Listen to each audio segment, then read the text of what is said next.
Yo, what's up guys, it's your boy Sami here. Today we are gonna see, what if Naruto becomes the Demigod Youkai, part 1. Hope you'll enjoy this video. So before we start, please subscribe to our channel, and like this video.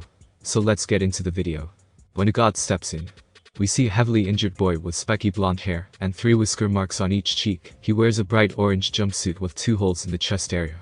This boy is Naruto Uzumaki, and he just lost a fight with a boy he thought of as a brother, Sasuke Uchiha. Naruto was sent with a team of his friends in order to bring Sasuke back to the village, as he had run off in order to gain power from a pale snake-faced pedophile.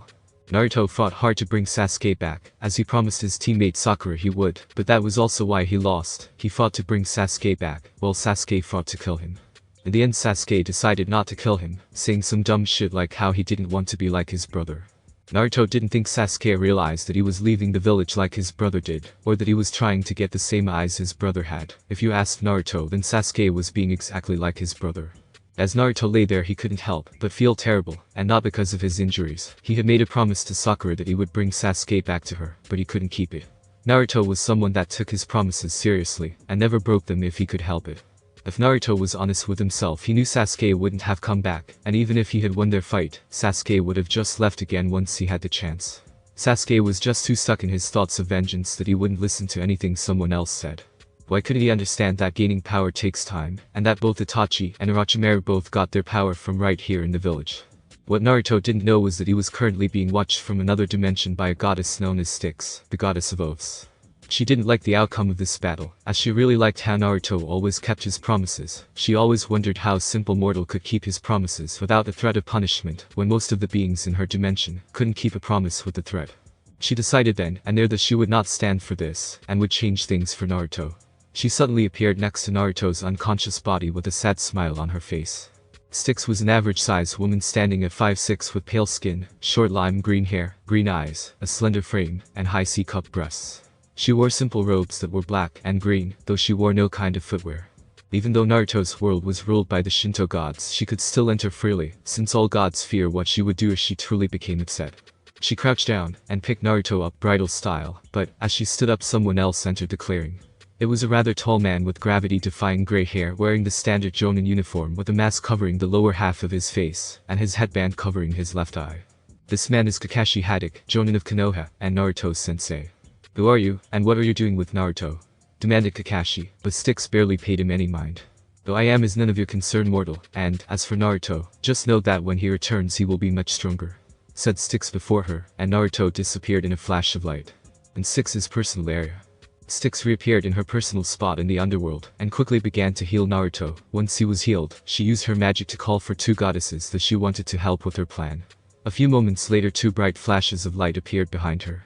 The first flash appeared to be a woman wearing dark robes with silver decorations and runes on it, while she held 2 torches. She had pale skin, but her face was beautiful and ageless with green eyes. This woman was the goddess Hokage. The second flash showed another woman with flawless pale skin, long black hair, golden brown eyes, and an amazing body. She wore golden robes and had a golden staff topped with a lotus blossom. This was the goddess Hera, the queen of Olympus. "Why have you called me here, Styx? I'm very busy," demanded Hera. "Do not speak to me in such a way against Hera, or you will not like the consequences," said Styx in a dead serious voice that actually caused Hera to flinch. "And don't even start with me about you being busy. Hestia has been doing most of the work and taking care of the family domain, while you mope about Zeus being unfaithful to you," said Styx in stern tone. Hera shrunk back at Styx's tone and decided to listen. "What is it you need for us, Lady Styx?" asked Hokage. "I need the 2 of you to be mothers to this boy," Styx said, as she gestured to Naruto. Both goddesses were surprised by this, and looked at the sleeping boy. "If I may ask, why do you need us for this?" asked Hokage. "Place your hands on the boy, and I will show you," said Styx. With that, Hera and Hokage placed their hands on Naruto's chest, while Styx placed her hands on top of theirs. Hera and Hokage then saw everything about Naruto's life. They saw how his parents died to protect him, and their last words. They saw how his early life was full of loneliness, pain, and sorrow. They saw him make friends. They saw his ups and his downs. And finally they saw his fight with Sasuke, and how he felt about losing. By the end they were in tears at all the hardships that the boy had to go through. They both knew that demigods lived hard lives, but they usually had a short period when they were just normal children. Naruto, on the other hand, was in danger from the very moment he took his first breath. They took their hands from Naruto's body and wiped their eyes. "I'll do a Styx, I'll take care of Naruto, as if he were my own," said Hokage. He will be your own after this, as I plan to have your ichor flow through his veins. What do you say, Hair? Asked Styx. I would like to help him, but I can't, said Hair. Don't give me that shit, Hair. If you're worried about cheating on Zeus, then your time with him has shrunk in your brain. You are not giving birth to him or having sex with another man. You are simply giving him your ichor, so that he can become your child. It is in no way at all cheating on Zeus, said Styx. Hair blushed a bit at this, as even she had to admit that she should have known that. Very well then, Styx, I shall do this, said Hair. Good, but before we start there are some other things I need to prepare, said Styx, as she snapped her fingers, and 5 lights flashed in front of the 3 goddesses. When the lights cleared, it showed 5 demigoddesses standing before the goddesses. The first one was Thyla Grace, the daughter of Zeus. Thalia was a 14-year-old girl standing at 5'10" with fair skin, electric blue eyes, freckles going across her nose, a slim frame, and C-cup breasts. For clothes she wore black sneakers, black jeans with the knees cut out, a plain white t-shirt under a black leather jacket, and a skull necklace, and earrings. Next was Annabeth Chase, the daughter of Athena. Annabeth was 14, standing at 5'6" with tanned skin, stormy grey eyes, blonde hair and princess curls, C-cup breasts, and a great figure that looked athletic. For clothes she wore white sneakers, blue jeans, short-sleeve orange shirt, and a string necklace around her neck with wooden beads on it, and a college ring. Next to her is Selena Beauregard, daughter of Aphrodite. Selena was 14, standing at 5'5" with tanned skin, light blue eyes, chocolate brown hair, a great figure, and C-cup breasts. For clothes she wore some high-top sneakers, blue jeans, and a red short-sleeve shirt. Next to her is Bianca D'Angelo, daughter of Hades. Bianca was 14, standing at 5'6" with olive skin, black eyes, freckles over her nose, dark hair, and C-cup breasts. For clothes she wore black sneakers, blue jeans, and a dark green shirt. Finally there was Clarisse LaRue, daughter of Ares. Clarisse was 14, standing at 5'10" with fair skin, deep brown eyes, long, messy pale brown hair, a strong, but still feminine build, and C-cup breasts. For clothes she wore black boots, black jeans, and a long-sleeve red shirt under a brown vest. Greetings, young demigoddesses, I am Styx, and I have called you here for something very important, said Styx. The 5 demigoddesses looked at each other before Annabeth walked forward, and spoke for all of them. What do you need us for, Lady Styx, and where are we? Asked Annabeth. In reverse order, you are in a world controlled by the Shinto gods, and I have brought you here to help this young man behind us with his task in this world, said Styx. And why should we help that guy? Rudely asked Clarisse. This earned Clarisse a hard look from Styx that caused her to witness her own death over and over again. Needless to say, it shook Clarisse to her core. I'll overlook your rudeness this once, Clarisse LaRue, but understand that next time I will not be so lenient. If you truly wish to know why you should help this boy, then each of you put your hand on him, and I will show you, said Styx. Styx, are you sure that is wise? Asked Hokage, as she didn't know what the children's reaction to Naruto's life would be, but she knew it wouldn't be good. Yes, I'm sure. This boy has the fate of his whole world on his shoulders, and in order for these girls to help him, they need to understand his life, said Styx. Thalia, Annabeth, Selena, Bianca, and Clarisse quickly moved to do what Styx said, as they did not want to anger her further. Once they did, they saw everything that Hair and Hokage did, and when it was over they each had similar, but different reactions. Thalia had tears pouring down her cheeks, but looked angry. Annabeth quickly took her hand off of Naruto, and held herself while tears trailed down her cheeks. Selena seemed to completely break, as she fell to her knees, and cried loudly into her hands. Bianca just stared at Naruto's sleeping face in complete horror while silently crying, and Clarisse took her hand off of Naruto, and crossed her arms over her chest, while fighting to keep the tears building up in her eyes from falling. How does he not just want to destroy everything? Sure, he's made friends, but that doesn't erase all the pain and loneliness, wondered Bianca, as what she saw made her want to destroy the people that caused Naruto so much pain. He sort of does. He's worn a mask of happiness for so long that it has become his face. I don't even believe he knows what his true face looks like anymore, said Styx. That's not good. If he keeps bottling up all of his negative emotions like that, it'll get to be too much for him, and he'll become nothing but negative. The boy that just wanted to be loved and protect his friends will turn into a monster that wants nothing but death and destruction, said Annabeth. Then we'll help him with that too, said Thalia. From what we just saw, Naruto simply refuses to acknowledge that he doesn't totally love his village. That old man Hokage spent so much time telling Naruto that the people just need time, and to forgive them when they did nothing to gain his forgiveness, that now all Naruto can do is forgive them, said Thalia. So we all agreed to help him? Asked Selena after she finally pulled herself together. Thalia, Annabeth, Bianca, and Clarisse all nodded in agreement, and turned to Styx. What do we do now, Lady Styx? Asked Annabeth.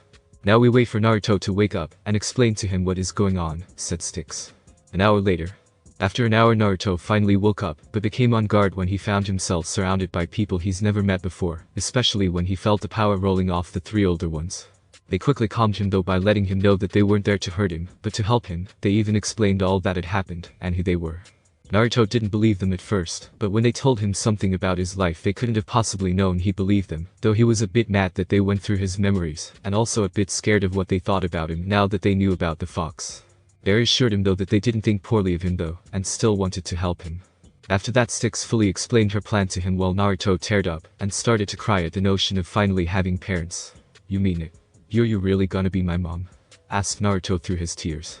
Hera and Hokage quickly kneeled down and hugged him. "Of course, sweetie, we promise you'll never be alone again," said Hera. Naruto hugged Hera and Hokage tightly, as if they would disappear if he let them go. It took a couple of minutes for Naruto to calm down in order for Styx to speak. "Alright you three, if you're ready we can start on making Naruto your son," said Styx. The three walked over to Styx, and she looked Naruto in the eye. "Naruto, when I do this it will be very painful, but I promise it won't last. Do you think you can endure this?" Styx said before she asked the question. Naruto nodded before Styx took out a dagger and cut the right palm of Hera and Hokage. Then she cut Naruto over his heart and had Hera and Hokage place their hands over Naruto's cut. Naruto felt a burning sensation run through his whole body when the Ichor of the two goddesses entered his body. While this happened, Naruto's skin tone went from slightly tan to just as pale as Hokage, his hair gained black tips, and his eyes gained brown and green specks in them. He also grew taller until he was 5'9", and his body filled out more with his muscles becoming more defined. After everything was done, Naruto was breathing heavily, as that was a great deal of pain to go through when you feel like someone injected fire into your body. "It is done, you are now Naruto Uzumaki, son of the goddesses Hera and Hokage. Now I will leave you for a moment to get to know your new mothers and friends while I go and inform your Hokage that while I am taking you, you will also return once your training is done," said Styx before disappearing in a flash of light. In the Hokage office, Tsunade was not a happy woman right now. She was just given a mission report by Kakashi, and it was not good. Not only did Sasuke escape, but most of the retrieval team was badly injured, and worst of all, Naruto was kidnapped by some strange woman. She wanted to quickly send any ninja she could out to find Naruto, but she couldn't because she was sure the damn council would somehow divert the ninja in order to find Sasuke. Suddenly there was a flash of light in the office, and when it cleared, Styx was standing in front of Tsunade. Tsunade could feel the power coming off of the woman that just appeared in front of her, but that didn't matter to her, as the woman matched the description that Kakashi had given her. This was the woman that had stolen her little brother.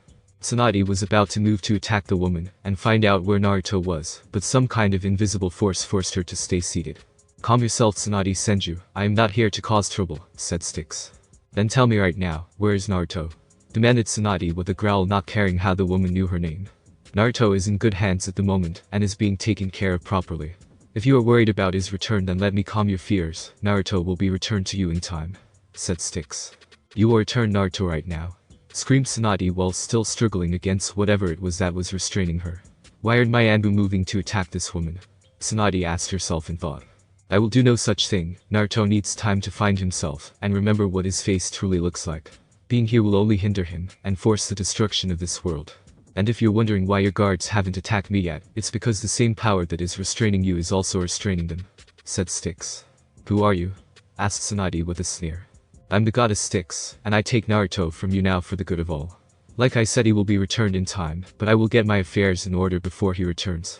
He will no doubt have questions on why so many secrets were kept from him by the people he trusted," said Styx. Tsunade's eyes widened at this, as Styx pretty much just said, "You better have answers because I will tell Naruto everything." Tsunade couldn't let that happen because in her mind Naruto wasn't ready for that. "Please, you can't tell him anything, he's not ready, and it will destroy him. Please, if you really are a goddess, then promise me you won't tell him. Please don't destroy my little brother," yelled Tsunade with tears in her eyes. "I will promise no such thing. Too many things have been kept from him, as it is, and I will not continue yours and author's work. This information will not destroy him, but open his eyes to things he should have seen long before now. And, as for him not being ready, you have no right to decide if he is ready or not. You are not an orphan who grew up surrounded by hate, you are not an orphan who just wanted to know if your parents loved you, and you are not an orphan who doesn't know who you are," said Styx with an edge to her voice before she took a breath to calm down. "Goodbye, Tsunade Senju. I hope that you have good answers for Naruto when he returns, or you may just lose your little brother," said Styx before she disappeared. In Styx's personal area. Once Styx reappeared in her area, she found everyone sitting in a circle talking and laughing with Naruto.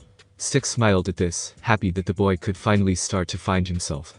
"Alright Naruto, it's time for you and the others to start training," said Styx, as Naruto and the other demigods nodded to her. I'll be taking you all to a realm that I personally created for training. You six will be there for 3 years, though it will feel like longer," said Styx. "So it will be like the time chamber from DBZ," said Clarice with excitement in her voice to train in something from her favorite show. "What's DBZ?" asked Naruto. "We'll explain later," said all the demigoddesses. "Alright, let's be off. Oh, and girls, if you work hard you might get some special gifts along the way," said Styx before they all disappeared in a flash of light. 3 years later.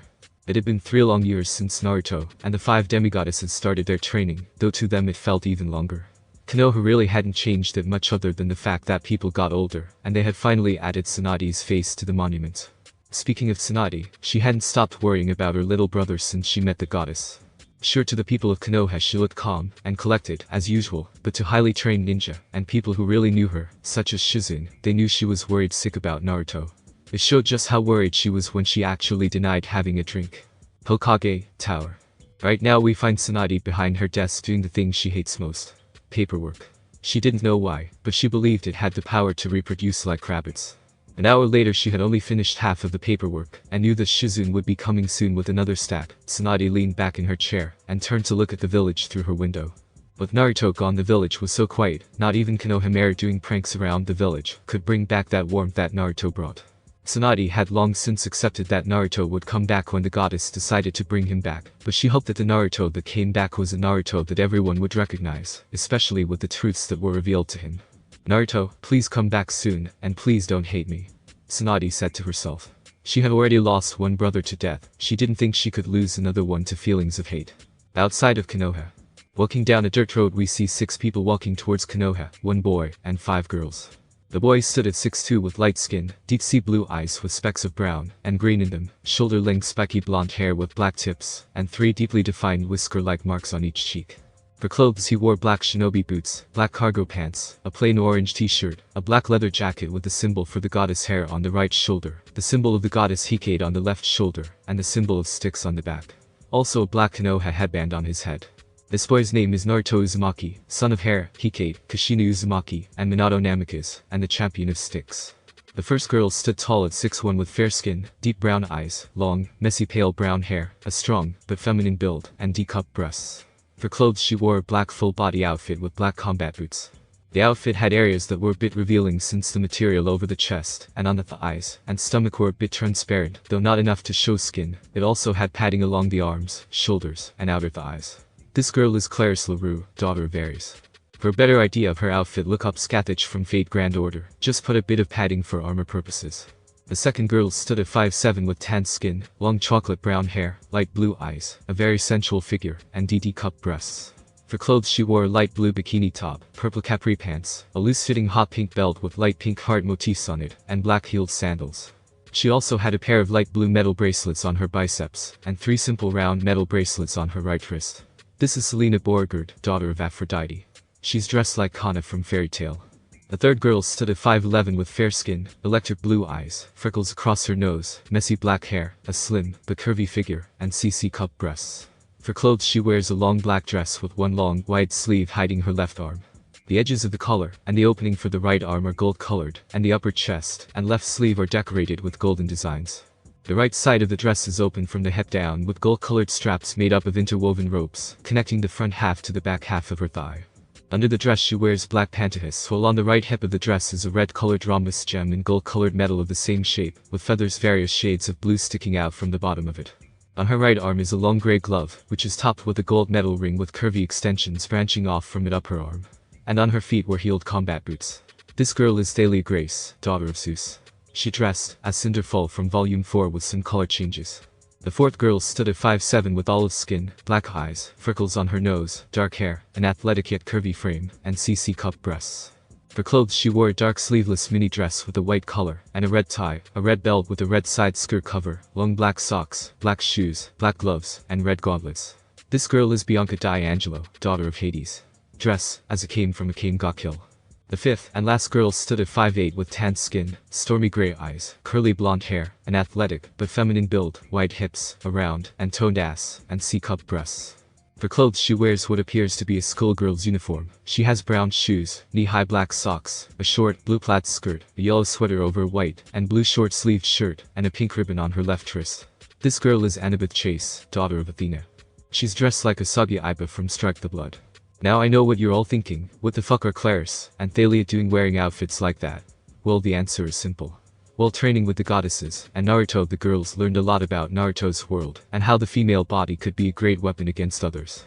Selena was a natural at this due to being a daughter of Aphrodite, so her outfit didn't bother her, plus it wasn't like she was just going to strip naked for anyone, well maybe for a certain boy.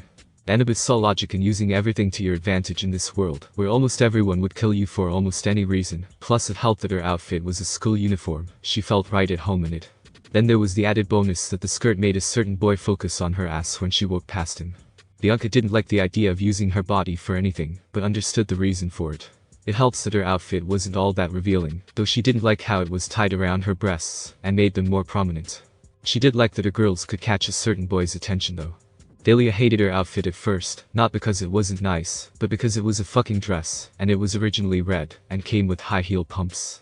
She grew used to it though after she dyed it black, and changed the pumps to combat boots, plus it covered her very well. I mean the most people could see was her right shoulder and leg, she could live with that. An added bonus was that it showed off her curves to a certain boy, and let his imagination run wild with what could be under the dress.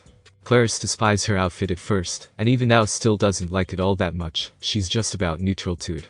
It was skin tight, and showed off her body in ways she would never normally show it off. The outfit's saving grace was that it gave her a great range of movement, and made a certain boy ogle her when he thought she wouldn't notice. Naruto loved his new clothes since they were a gift from his mothers.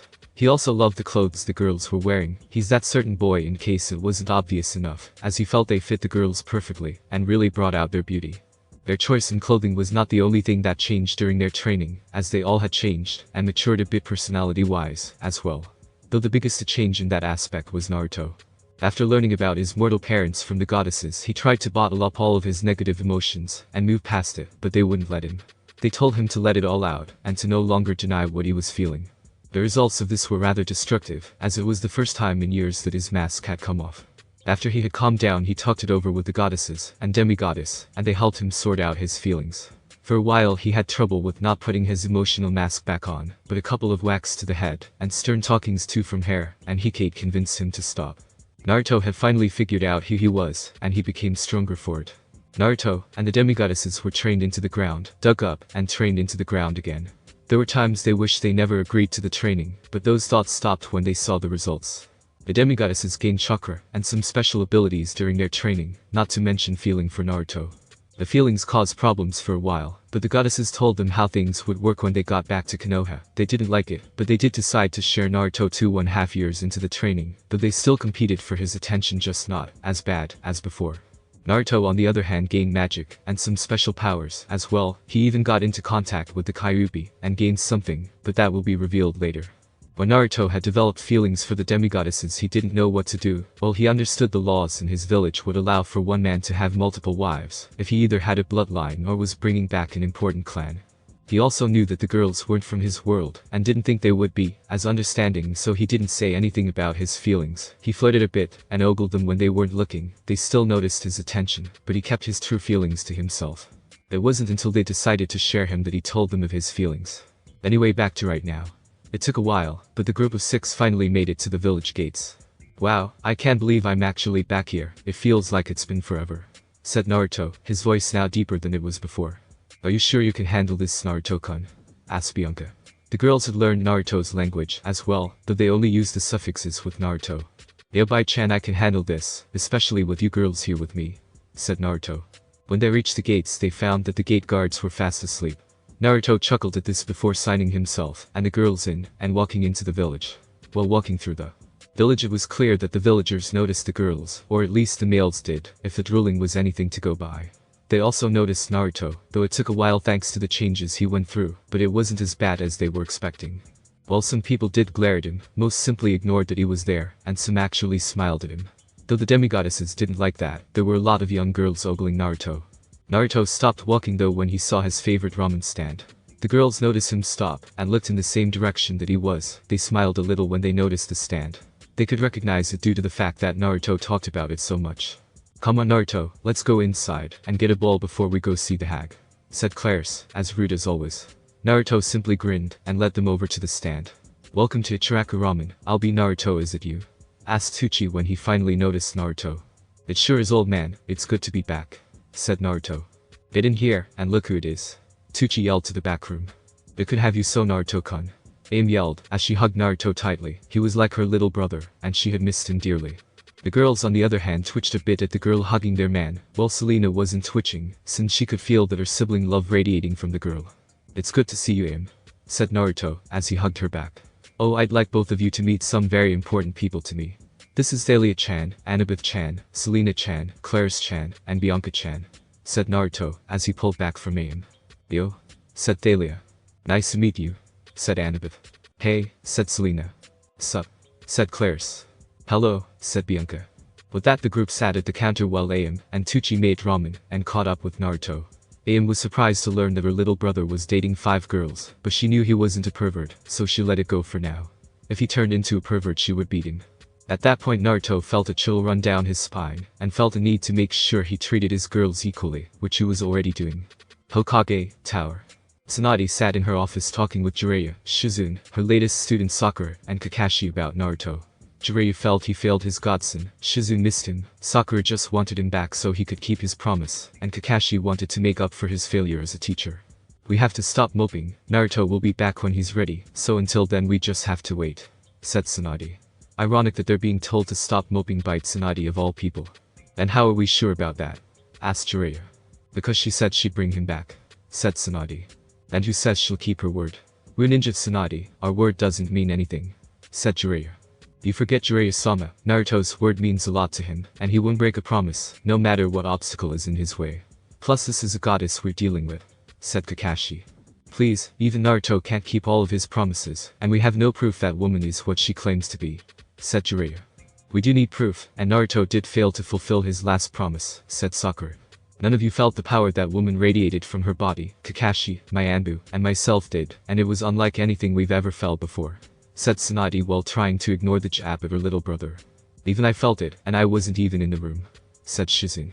She was outside Tsunade's office when Styx showed up, and she felt the power of the goddess wash over her. It was overwhelming. "Many shinobi have been considered gods, Tsunade, our sensei being one of them. That woman could have easily been a powerful, but crazy, deluded kunoichi that thinks of herself higher than she actually is. She used that power to trick you into believing her delusions, and now has stolen Naruto with no intent to return him," said Jiraiya. "I don't think Lady Styx would be happy to hear you talking about her like that, pervy sage," said a voice from the door. Everyone in the office went wide-eyed at the voice, and quickly turned to the door, and saw Naruto, and the girls standing there with Naruto having a small smirk on his face. "Naruto!" Everyone screamed at the same time. Before Naruto could say anything in return, he was quickly hugged by Shizune. "Naruto, we missed you so much, where were you?" asked Shizune, as she hugged him tightly. "I'm getting stronger, and it's good to see you," said Naruto, as he hugged her back. "You're actually back, Naruto, and you've changed, more than just your clothes," said Kakashi. "Yeah, I'm back, and you'll get used to the changes," said Naruto with a smirk, as he let go of Shizune. "It's good to have you back, Naruto, but where have you been?" "I tried to reverse summon you, but it wouldn't work," said Jiraiya. "It's good to be back, pervy sage. You couldn't summon me because I was in a different plane of existence parallel to ours, but out of your reach," said Naruto. Naruto then had to dodge a punch from Jiraiya. "What the hell?" said Naruto. "Who are you?" "The Naruto we know would never say anything that smart," said Jiraiya. "I'm Naruto, you dickhead, and if you try to hit me again, I'll be the Naruto that punched you in the face," said Naruto. "Naruto, you idiot, how could you just run off like that? You didn't even keep your promise to me," yelled Sakura as she tried to punch Naruto in the face. Tried being the key word because Naruto caught her punch with one hand and didn't even flinch at the force behind it. This shocked everyone in the room that knew Sakura had been training with Tsunade, though what shocked Sakura the most was the cold eyes that Naruto was showing her. She had seen those eyes from Sasuke plenty of times before, but never from Naruto. She was his precious Sakura-chan, so why was she getting these eyes from him? Plus everyone could have sworn they saw Naruto's pupils turn into slits for a second. "Sakura, my clothes and appearance aren't the only things that's changed, so I would appreciate it if you'd stop hitting me. I'm supposed to be your friend, not your punching bag. And I didn't break any promise to you. I said I would bring Sasuke back, but I never said when I would bring him back," said Naruto. That promise actually tore him up inside, as he thought he failed, but Styx pointed it out to him that he never said when he would bring Sasuke back, or that he would even be alive. Naruto let go of the shocked Sakura's fist, and turned to Tsunade, who was currently slowly walking towards him. As she walked to him, Naruto saw the conflict, anxiety, and slight traces of hope in her eyes. He knew why she was like this, and he really couldn't blame her. When he found out the truth, he hated everyone for a short while before he calmed down and thought things through. He came to terms with his feelings and moved on. Naruto, I said Tsunade before Naruto raised his hand and stopped her from speaking. It's alright Granny Tsunade, I still love you like I always have, said Naruto with a small smile. He was then brought into a bone-crushing hug as Tsunade cried tears of joy into his shoulder. Naruto, I'm so sorry, said Tsunade. I told you it's alright Granny, if I'm being honest, you made the right choice in not telling me who my parents were. With the way I was back then, I would have just told everyone who I was just so I could possibly get some positive attention. You were just trying to keep me safe, even if it was from myself, said Naruto. Wait, you know who your parents are? Asked Jiraiya and Kakashi. Yeah, Lady Styx told me, said Naruto. Alright, we need to start from the beginning. Let's start with you introducing these lovely ladies you brought here with you, said Jiraiya while eyeing the girls, especially Selena. I keep my eyes to myself. If I were privy sage, they may be beautiful, but unlike Granny, they really will castrate you, said Naruto, as he let go of Tsunade, who walked back to her desk with a small smile on her face. He's right though Naruto, you should introduce them, said Tsunade. Very well then, everyone, these are people that are very important to me. They're Thyla-chan, Annabeth-chan, Claris-chan, Bianca-chan, and Selena-chan. They're demigoddesses, or the daughters of gods, said Naruto. Everyone had their jaws dropped at the last bit of information. Just what the hell had Naruto been doing while he was gone? Thanks for watching my video. Leave a like if you enjoyed my video, and also do consider subscribing to my channel for more awesome content. See you next time. Till then, sayonara.